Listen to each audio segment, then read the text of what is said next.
I'm Mark, this is Mike, this is us. The thing under Mike's arm there is a Game Changer award that we were given for the Thames Valley for the stuff that we've been doing with Internet of Things. It helps if you know the judges. So we're from Reading, and the sort of underlying principle of the stuff we've been doing is we want the people of Reading to have a real say in how Reading plans its smart city-ness. We don't want to leave it to Microsoft, we don't want to leave it to Cisco. Nobody, I don't think, would ever think, if you were thinking about your dream city, you know, would you go somewhere because it was designed by Dell?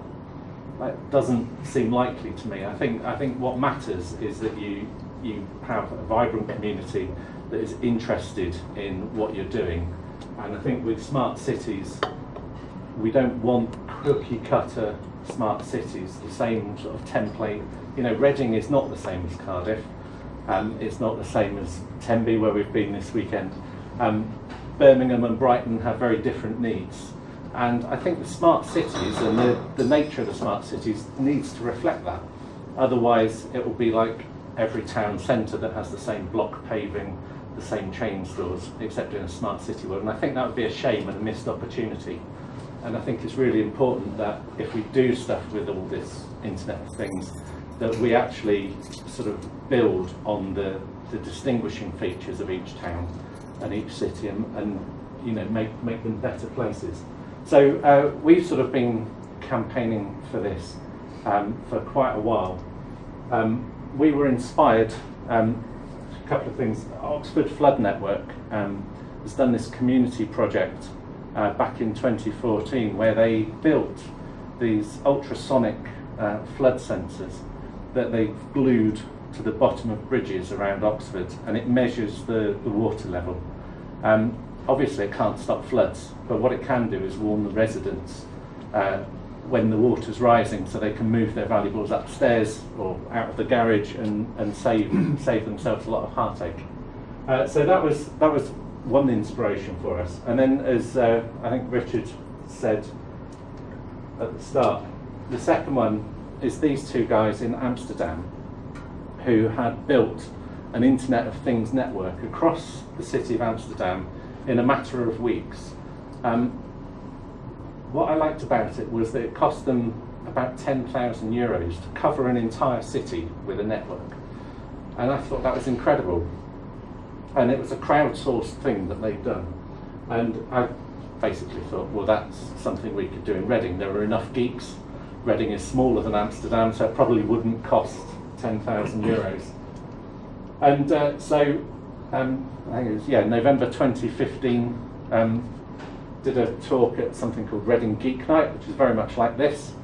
And Mike was there, and that was it. The birth of the Things Network was, Things Network in Reading was born.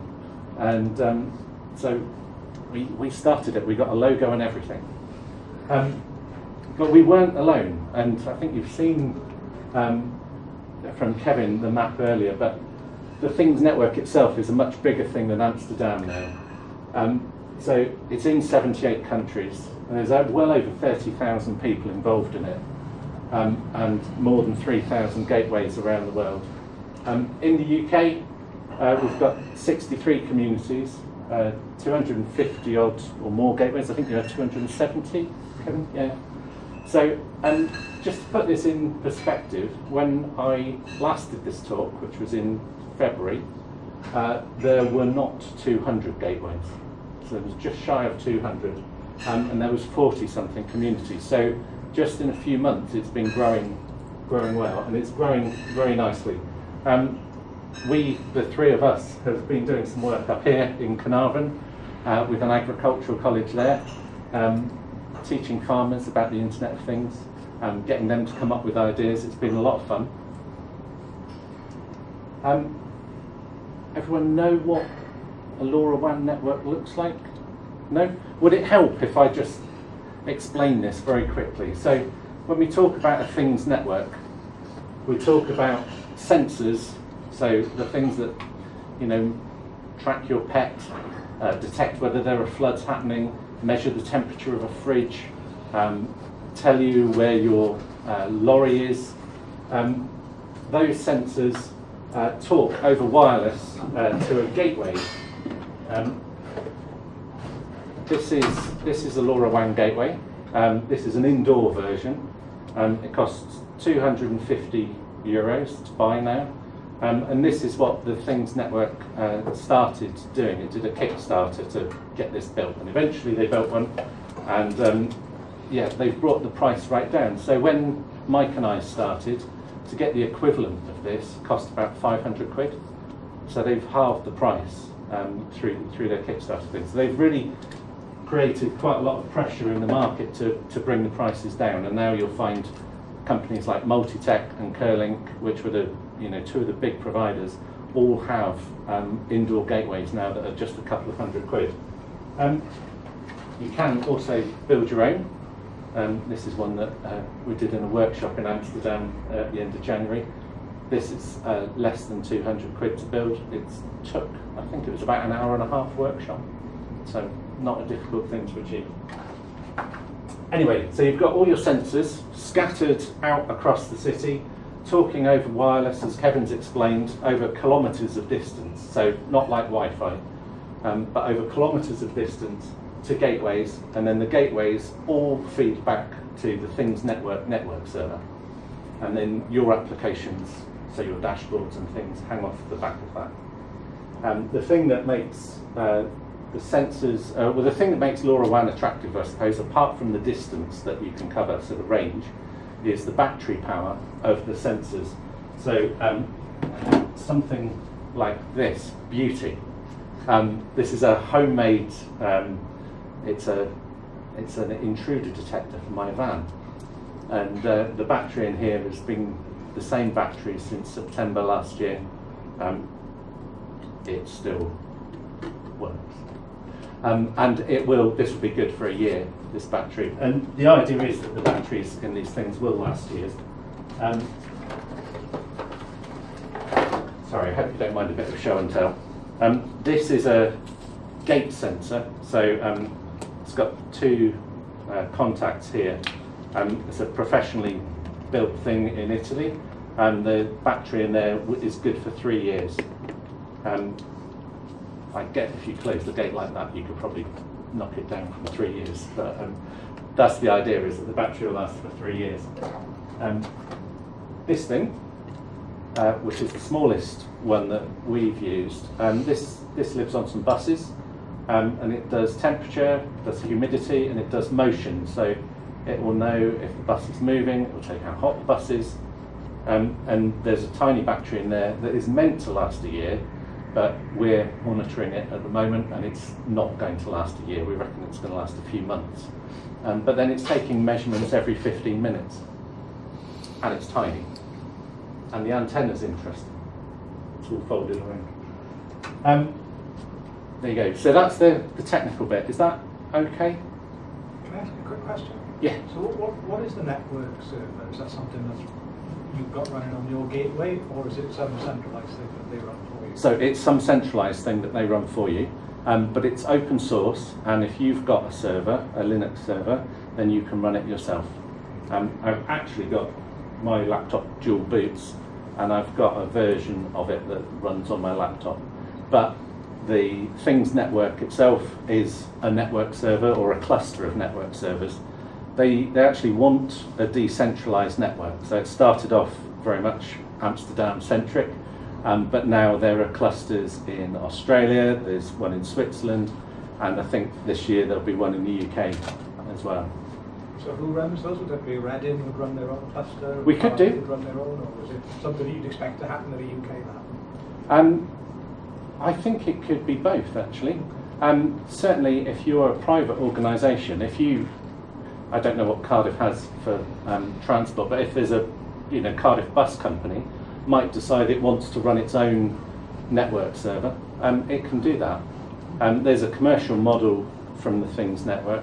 It's very low cost, frankly. Or there's the open source version, and they can do it themselves. So either is possible.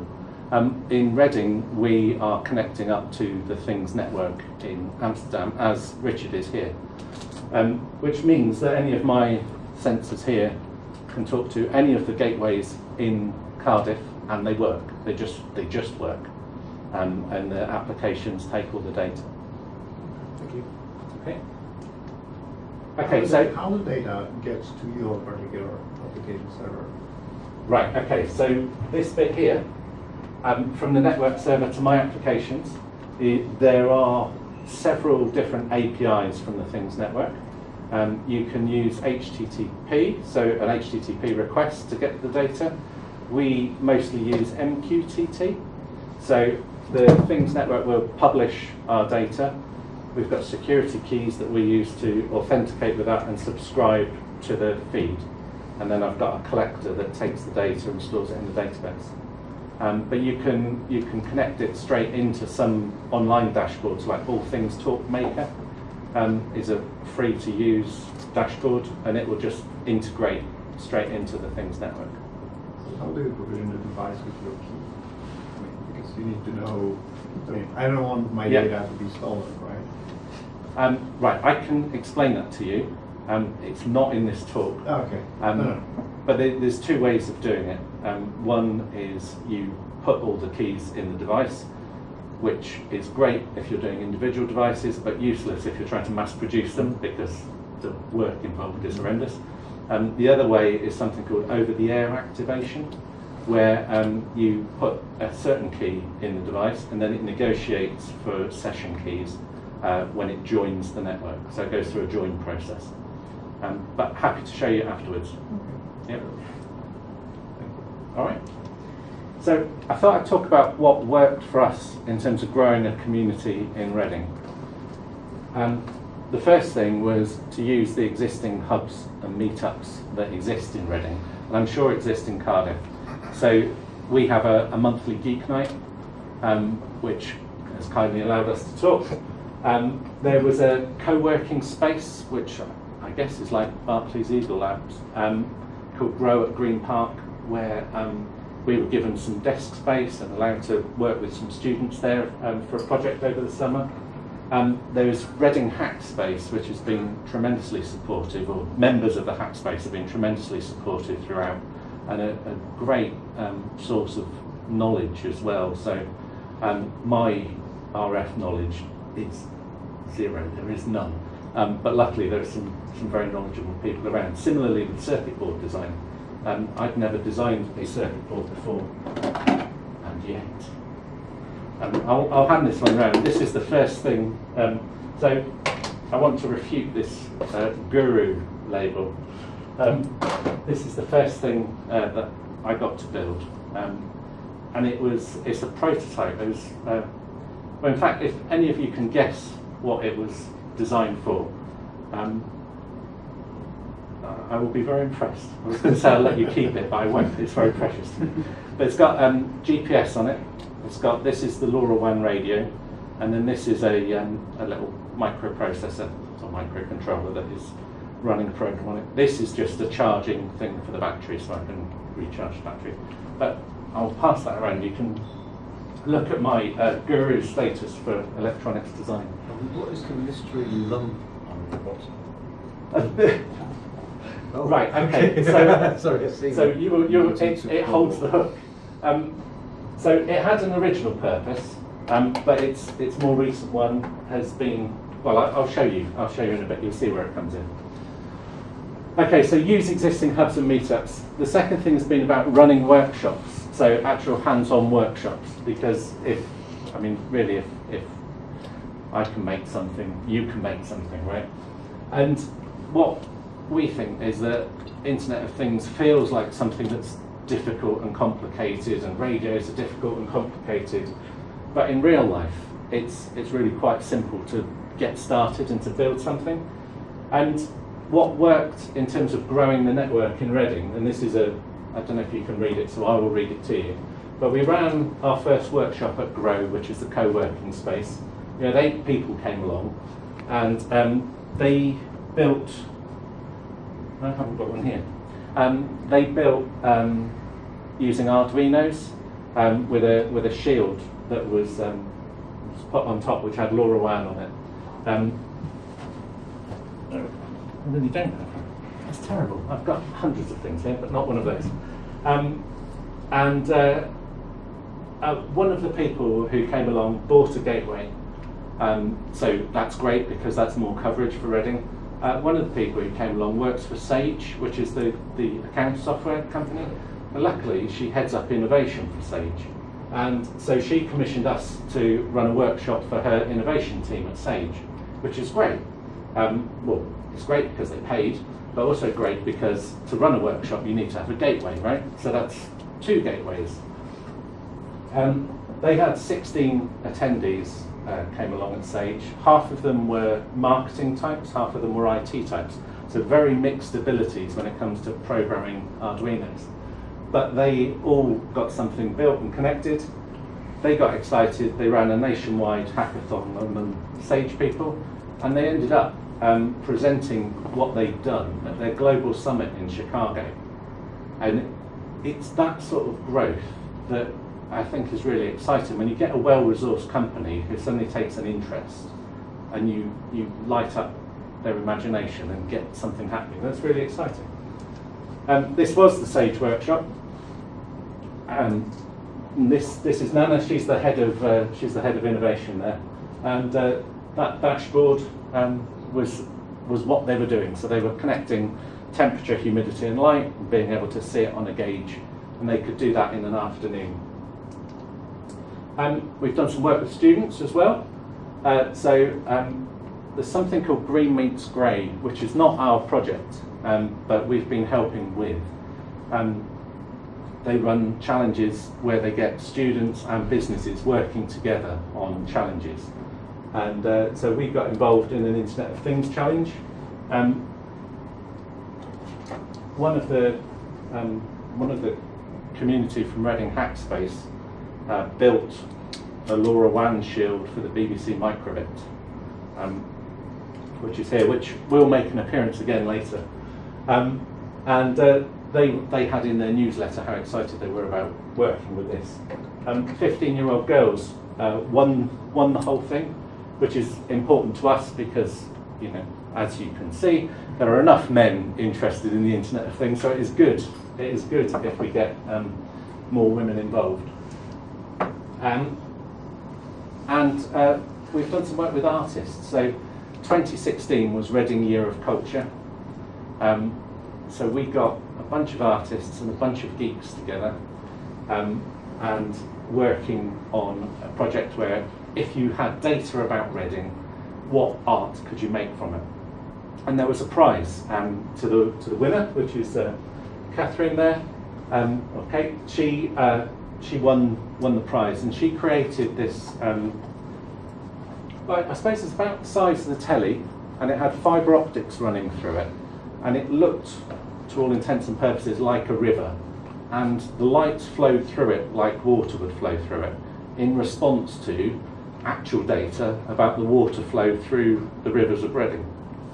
And that got displayed in the Oracle, which is our big shopping mall in Reading, all over the Christmas period, which probably did more for publicity for the Things Network than anything else we've tried.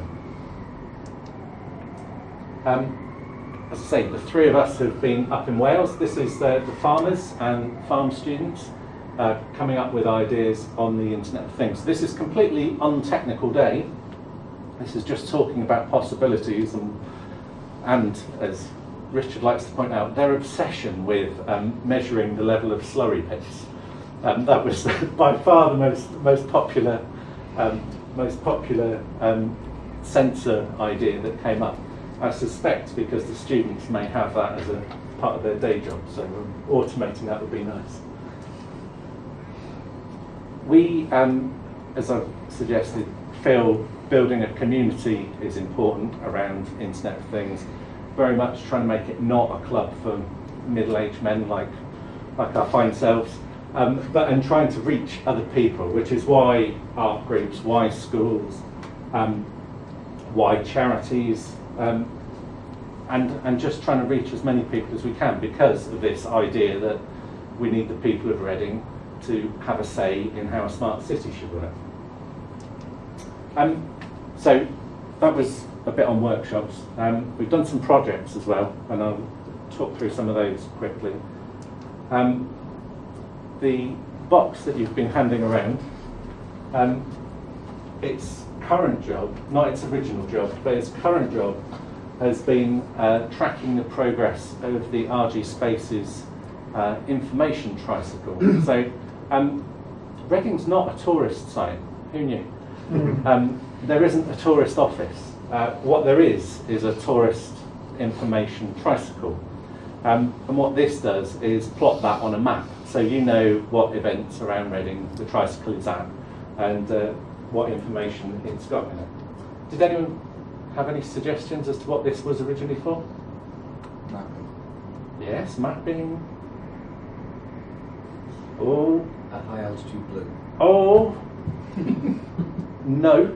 In fact, it would definitely go pop if you had what this was due to track and a high altitude balloon together. This was meant to track hedgehogs originally.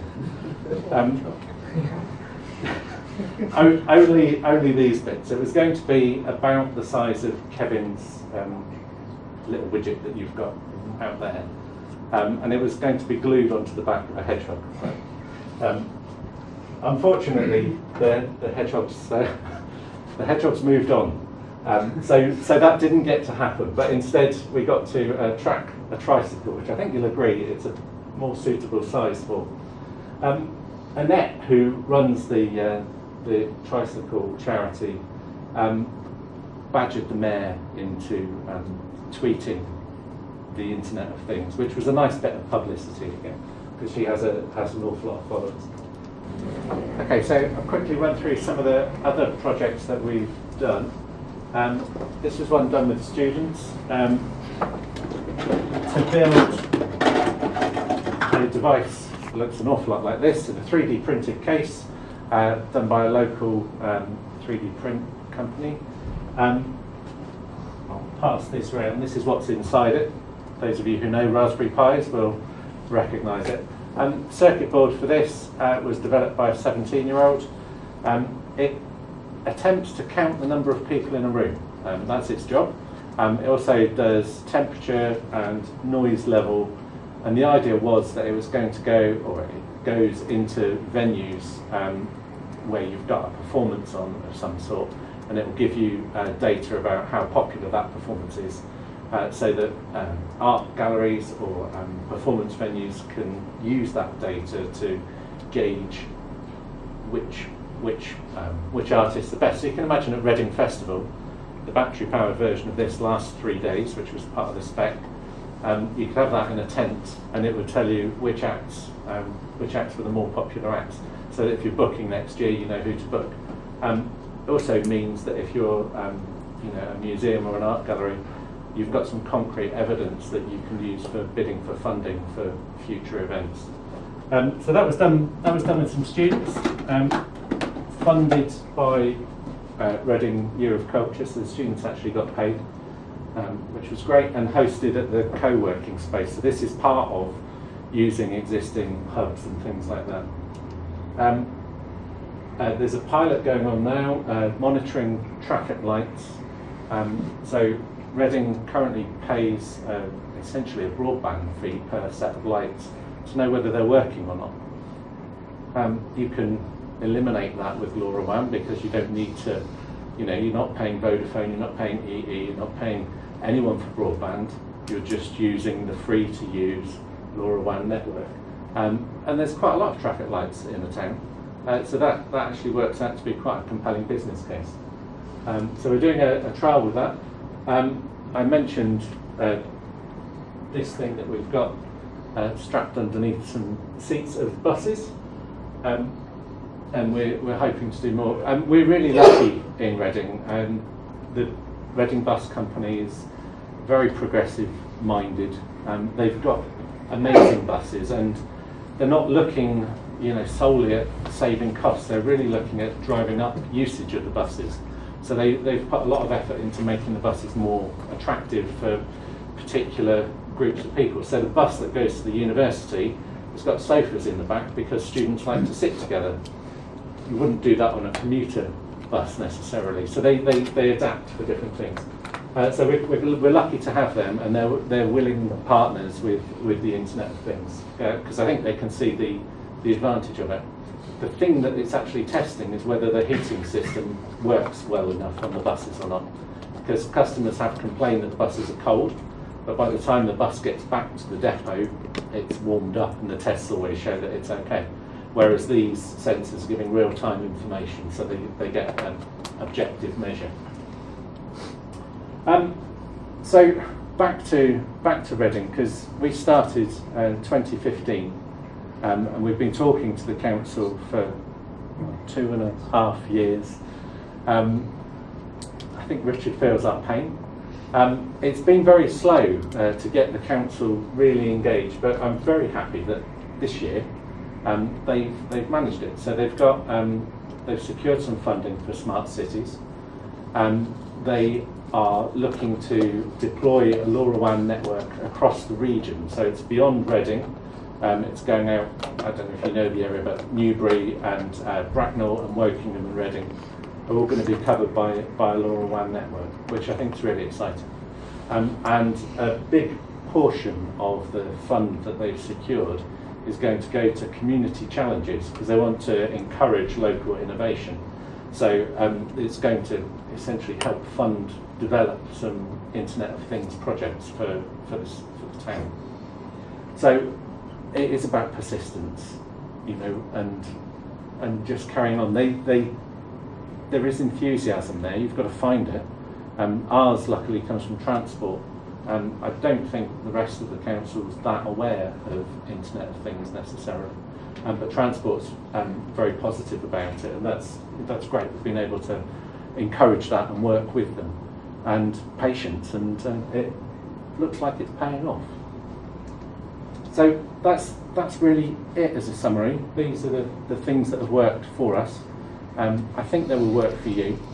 I think on a personal note, one of the big differences is that in Reading it's been Mike and I, so it's been a double act, which definitely helps. I think trying to do it on your own is hard work. So I would be advocate for a partner for Richard to develop it in Cardiff, because you just need the support, and different people know different things. We're very different people, and we've got different friends, and we talk about different stuff, and it works. You know, we reach a much wider audience like that, and I think that's an important thing. There you go, that's us. Thank you. Well, thank you both for coming down. It's a privilege and honour to have you here. I'm glad to.